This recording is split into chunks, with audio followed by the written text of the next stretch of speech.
Well, hey everybody, welcome to the Crossways podcast, a podcast where we discuss ways that we can walk in the way of the cross.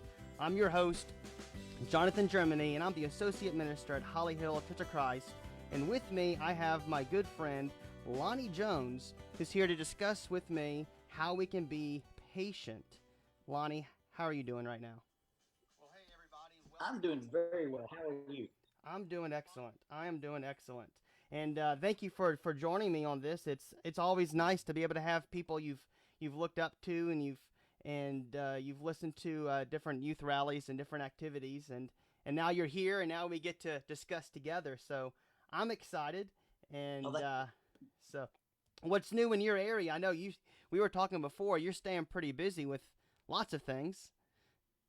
Yeah, normal schedule is really strange. I haven't had 6 free weekends in a row in 20 years, but my travel schedule just got gutted because of this. But, I was able to keep my practice open and see a few clients a week.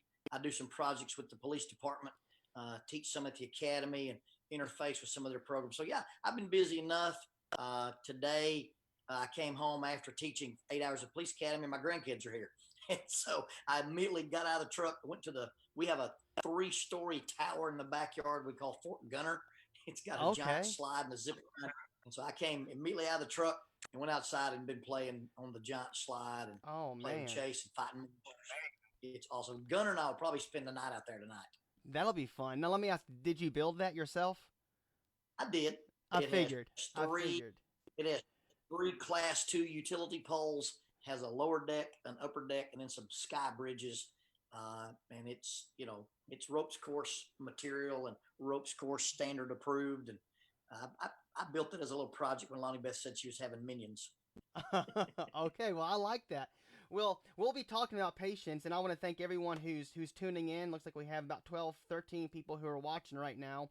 And we're talking about patience, like I said. And my dad's here, and Paul Sperlin just commented, but my dad says hello.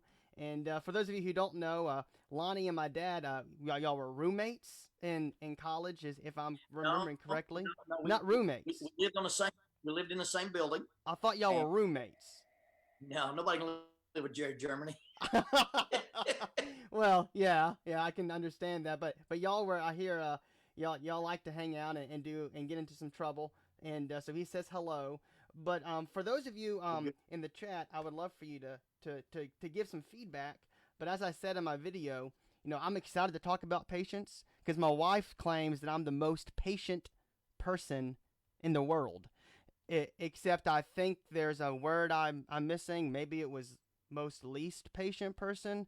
I have listening problems too. But when it comes to patience, I guess the question is, before we can discuss what this is, what is patience exactly? Is patience just being able to tolerate aggravations? What is Lonnie's good definition of what it means to be patient? I like to conscript a Greek concept. I think it's macrothumia. It's the ability to withstand the heat. And I think patience is endurance. Patience is the ability to deal with pain. The ability is to bear up under a load. It doesn't mean it doesn't hurt. It doesn't mean it doesn't affect you. It doesn't mean it's not inconvenient, but it means you have the ability to sustain or to be sustained while suffering under a trial or a load. Okay, I like that. And that that helps understand, I guess, put it into perspective about patience, because lots of times whenever we show our, I guess, lack of patience, it's in response to pain. It's in response to being uncomfortable, maybe feeling attacked. Maybe, for me, it's just, okay, let's be faster, and it's just that, it's not the pain, but it's maybe the fear of slowness and the fear of, this should be going faster because I have, and not being able to take the heat of just slowing down. And I think sometimes that's important too. I know with my wife, sometimes she'll say, Jonathan, not everybody moves as fast as you do, you know, and I have to remember that's, you know, I think a lot of it comes down to is it's really not about us Yeah, when it gets right down to it. and understanding that the process is sometimes more important than the product. And people who are impatient want to move from start to my product, but the process without the process is more important. And Okay. so learning to slow down, what do I control Yeah. and what can I do? And once I control the controllables and do the doables, however the chips fall, I'll be okay with the results. Definitely. And I think that kind of, I like how you put that the process is more important than the product, because often we think the end result is all that matters. And as long as we get there, we've achieved our goal. But if we get to our product with burning bridges, then no one can get to the product because Right. we destroyed right. the way to get there. And I guess that comes to what I want for us to, and I would like to hear the people who are watching with us. Then, if we know what patience is, then what does it look like? Because we can act patient, but not really be patient. But not really. So what does actually being So what does patient look like? actually being look like? If I understand the word humility, I believe it is necessary for patience. Now, maybe I'm wrong there, but humility, as I understand it, is the absolute absence of self-consciousness. So when I'm in a situation, I don't have to worry about how does it look. I don't have to worry about how you perceive me. I'm comfortable with what's happening. I'm comfortable with what's not happening. It's a calmness, like Jesus when he was on trial. He didn't have to debate. He didn't have to argue. John 13 says he knew he came from God. He knew he was going back to God. He knew the Father put all things into his hands. That simple understanding gives us a humility. And humility is not a self-deprecating thing. It's, I'm just not concerned. It's probably a bad illustration. It's a term I learned from, I heard a martial artist say it. A mountain lion doesn't know he's a lion. He knows he's not a deer. He doesn't care that he's not a bear. He just walks through the woods with confidence. And that's how a Christian is. I'm comfortable with who I am. I'm aware of who I'm not. And I don't worry about it. And so when I get in a situation and I'm being assaulted or I'm being frustrated or I'm being persecuted, I don't have to make things happen. I control what I control. I do what I do. I pray about it. Be anxious for nothing, but in everything, by prayer and supplication, let your requests be made known to God, and the peace of God that passes all understanding will guard your hearts and your mind. Well, if I'm being guarded heart and mind wise by God's peace, I'm a person who's can possess patience. Absolutely. And I think Absolutely. There seems to be a really bad echo. Okay, I think it's went away. I think something that I'm curious about is when it comes to being patient toward others. You know, so there's some people that we say really try our patience. You know, maybe it's their personality. Maybe we just don't get along very well. But when it comes to being able to have, like you said, that calmness, how can we be patient with others? And I like what you mentioned earlier, which was the control the controllables and do the doables. And I think that plays a huge factor into being patient, not just with ourselves and just life, but how we deal with others. Because I can't control you, and you can't control me, but I can control how I respond. So what are some maybe more specific tips that, and this is where I really want to hear from our audience, that we can actually control the controllables and do the doables, because that's easier to that's an easy little saying, and it's a catchy saying, but it's a lot deeper than just that catchy phrase. So in the book, Grappling with Life, Controlling Your Inside Space, that book talks about, understanding that I'm not responsible for the things I can't control. I'm not responsible for your reaction. I'm not responsible for your mood. I'm not responsible for how you respond to me. That's all on you. And once I have a category that says I control this, I'm responsible for it. If I don't control it, I'm not responsible. That gives me a whole vast number of things that I'm not frustrated about anymore. Yeah. Now, what's one of the things that frustrates me is that people are imperfect. Okay, so I understand if you've spent 20 minutes in the church, what is it? We're all imperfect. We're all sinners. So Yep. I'm an imperfect person. I married an imperfect person. We gave birth to a person that when she got old enough, she became imperfect. I work with imperfect people, and I'm self-employed. I go to church with imperfect people. I live in a neighborhood with imperfect people. Why does it blow my mind and frustrate me when imperfect people act imperfect? Yeah, and I wonder. And another, I heard this said one time, and it always stuck with me. It seems we expect, even speaking of maybe the lost world, we expect non-Christians to act like Christians, and when non-Christians act like non-Christians, we get upset. We were like, That's right. we were like, oh, I don't understand.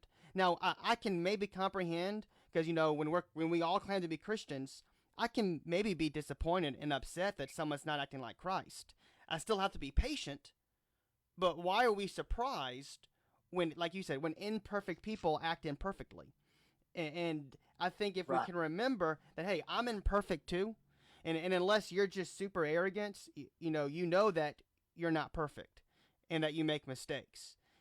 And sometimes, we want people to give us the benefit of the doubt. We want people to be patient with us. We want people to not hold us to almost an unrealistic expectation, but then we almost turn around and hold others to a higher expectation than we want for ourselves. And I think once Well, that's happened, I agree with that. yeah, And in the most extreme situations, you have what I call spiritual narcissism. okay, It's where I'm going to elevate myself by judging you.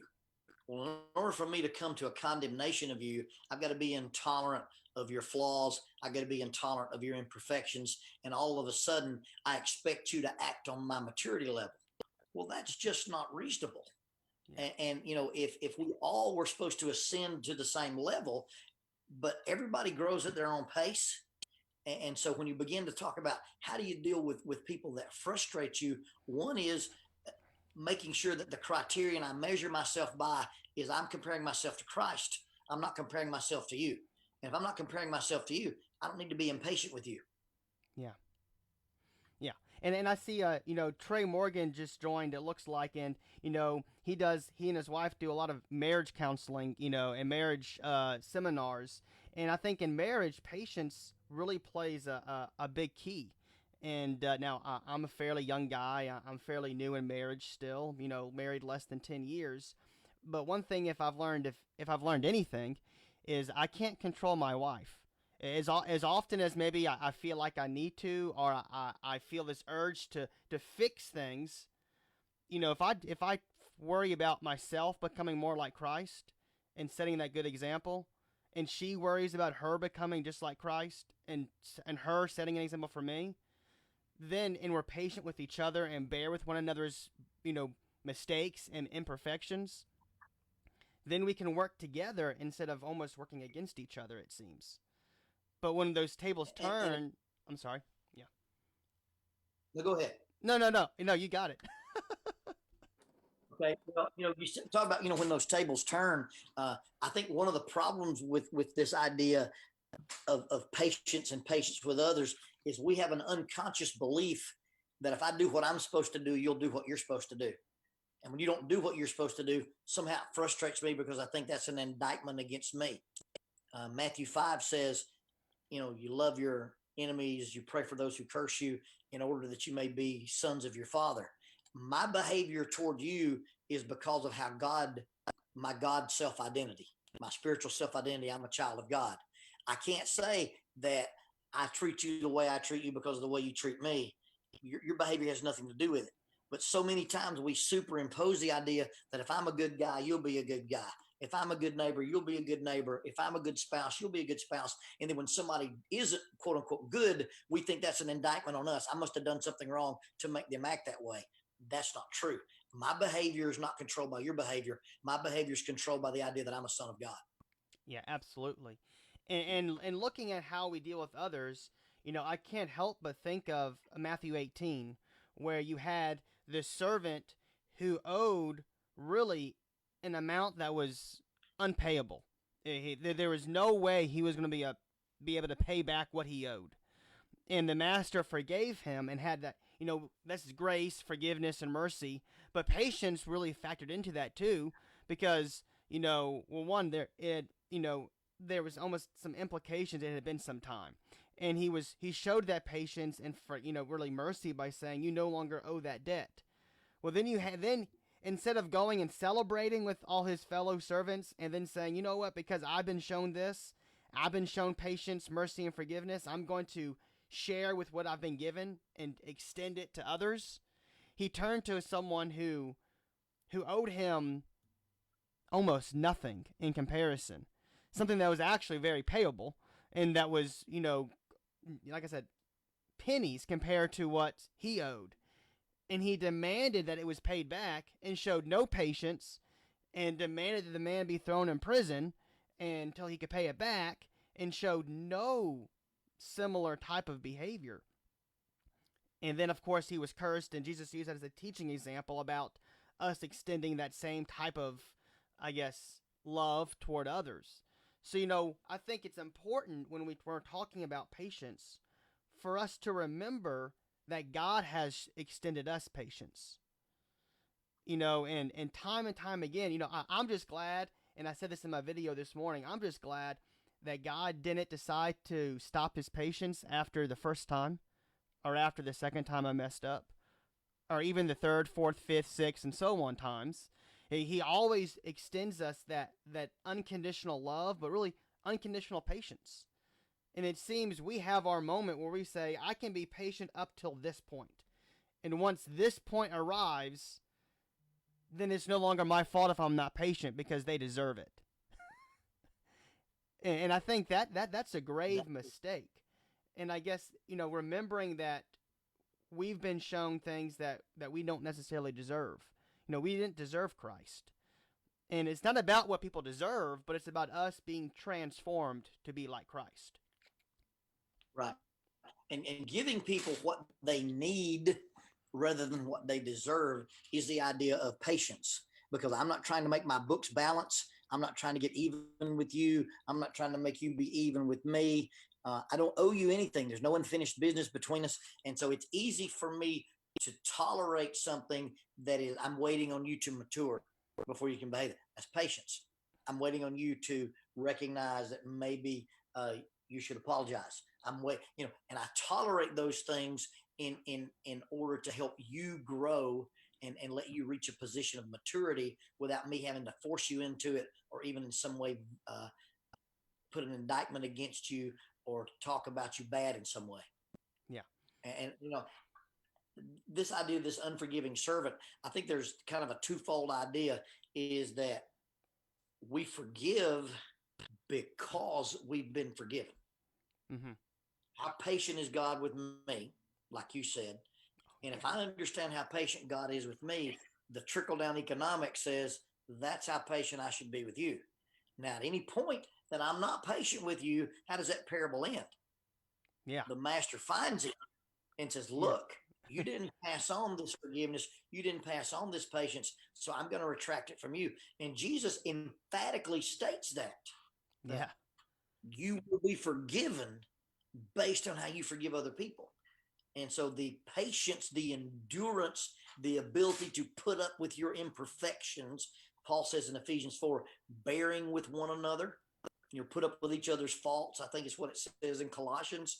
And it's not saying you're not guilty, but it's my ability to endure your immaturity and your imperfections without making it a personal thing. Yeah, and I think that extends a lot, because then that's a scary thought. For those of us, and I include myself, who struggle with patience, how patient I am maybe determines how patient God's going to be with me.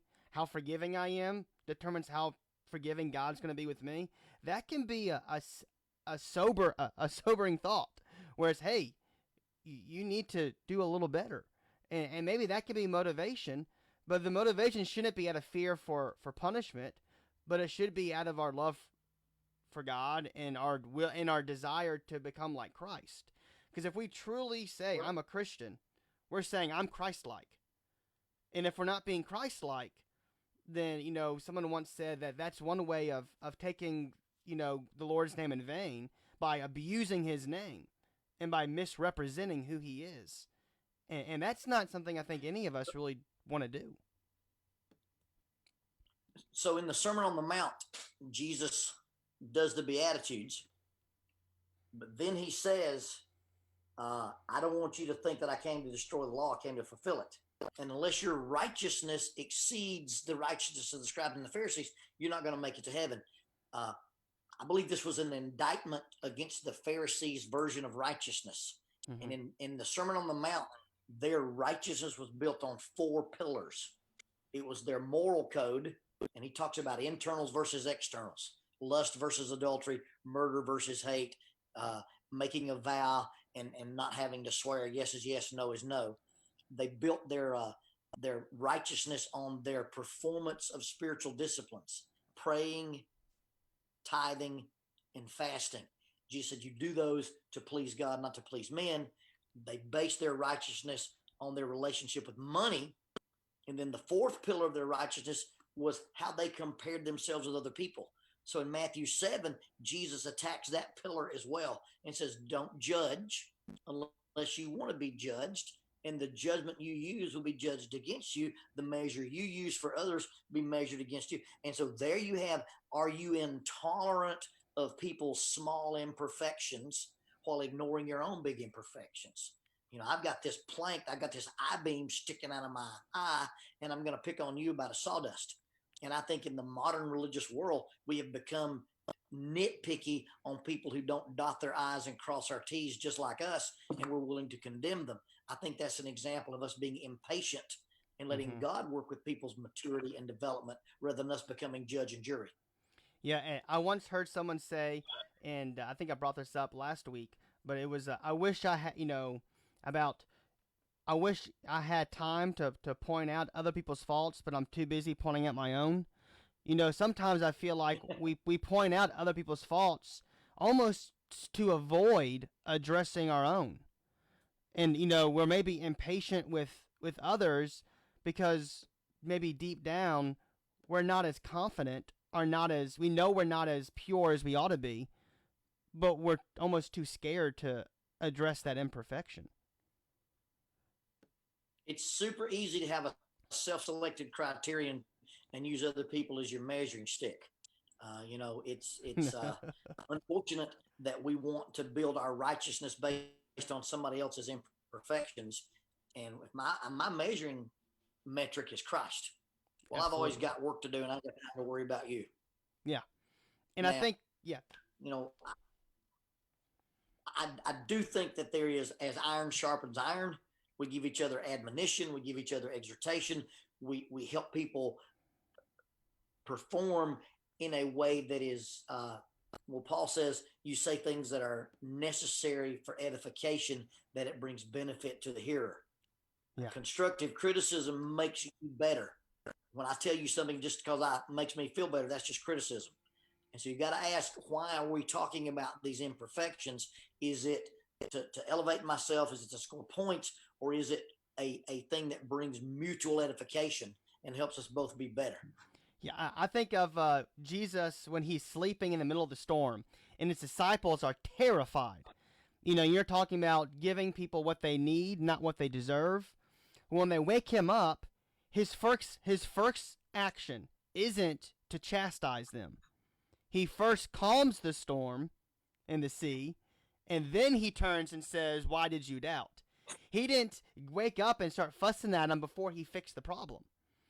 Before he addressed their need.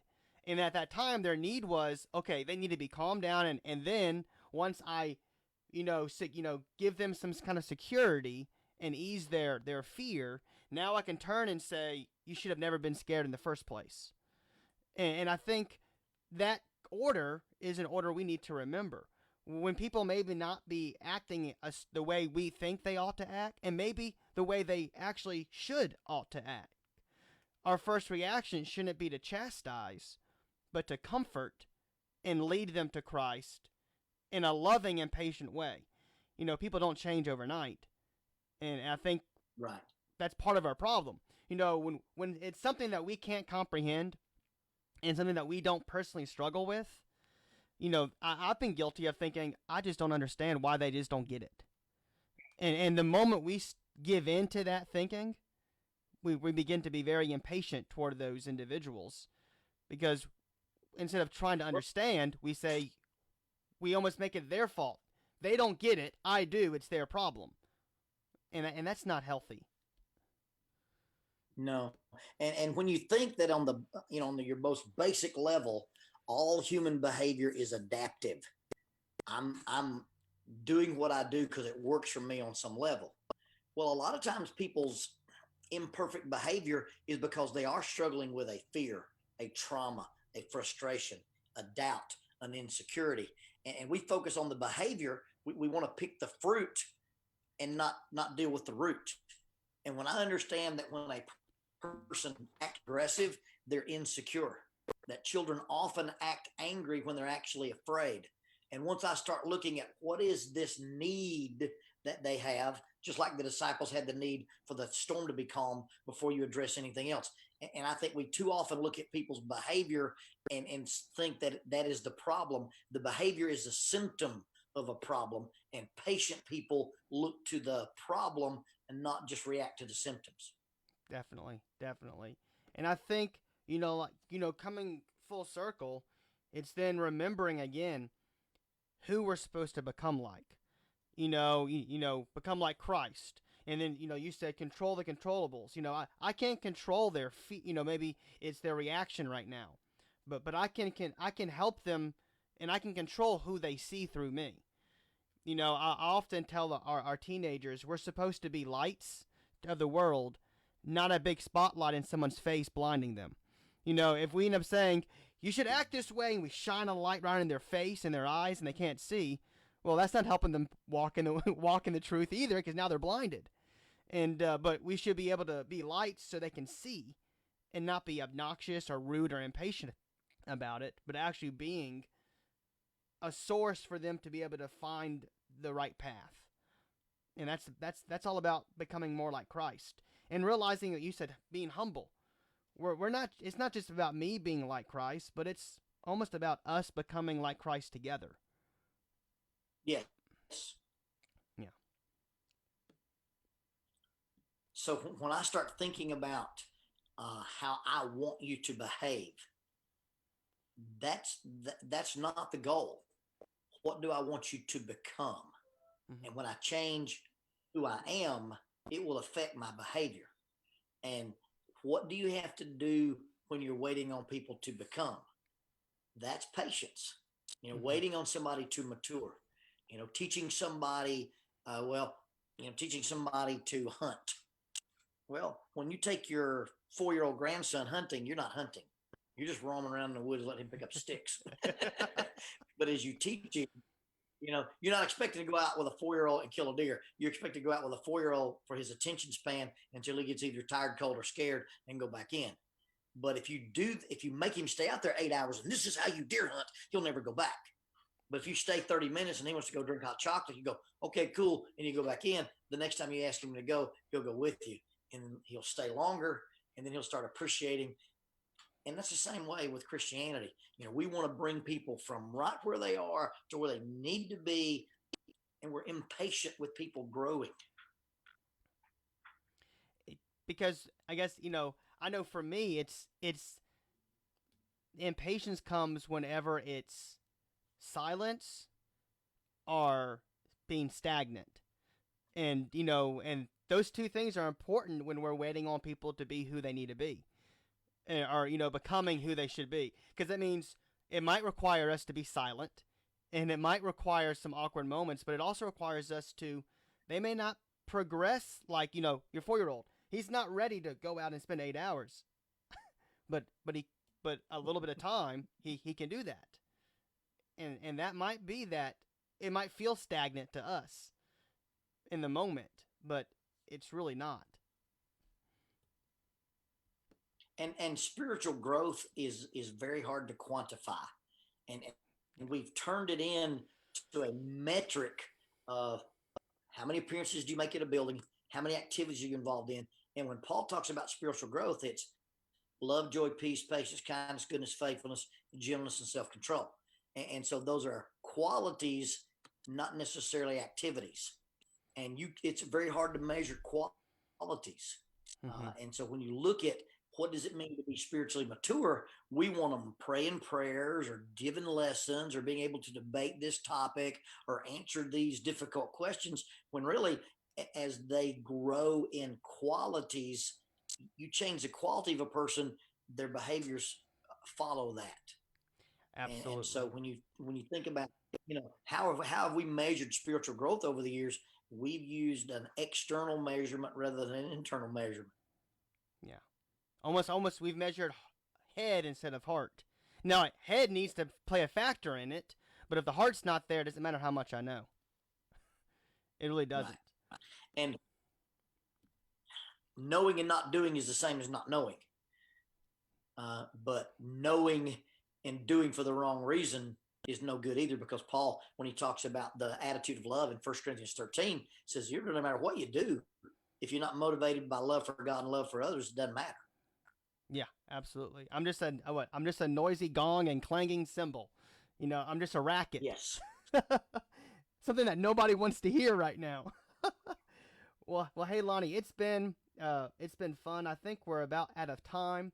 Is there anything else you think would be a good wrap up, or what's the driving home point you think people need to hear when it comes to being patient? To summarize what we've talked about. I have. I'll steal a line from Brene Brown. She said, "It is easy to be compassionate to others when you're compassionate with yourself. It's easy to be patient with others when I can learn to be patient with me. I'm a work in progress, and if I'm willing to give myself, hey, you know what? God doesn't say, well done, good and perfect servant. He well done, good and faithful servant. That means God recognizes that I have some things to do. Well, if I can be patient with myself, I can definitely be patient with you." I like that. Well, Lonnie, I appreciate your time. I appreciate you being here. And for those of you who are watching, thank you for tuning in. This has been the Crossways podcast. We're here every Thursday night at 8 o'clock Eastern, 7 o'clock Central. And we're also always sponsored by Holly Hill Church of Christ and the Ministry League. The Ministry League has all sorts of resources, all sorts of things provided for you guys. Coming up tomorrow, some big stuff, so stay tuned. But as always, we want to remember, please be more like Christ, and together we can transform the world. Hey, young man, ministry, Jerry Germany, I love you. I'm a better man because of the time I spent with you at Harding. Jonathan, I'm proud of who you have become and who you are becoming. Thanks for letting me be a guest on your podcast. Yes, sir. Well, thanks for being here. Yes, sir. Bye-bye.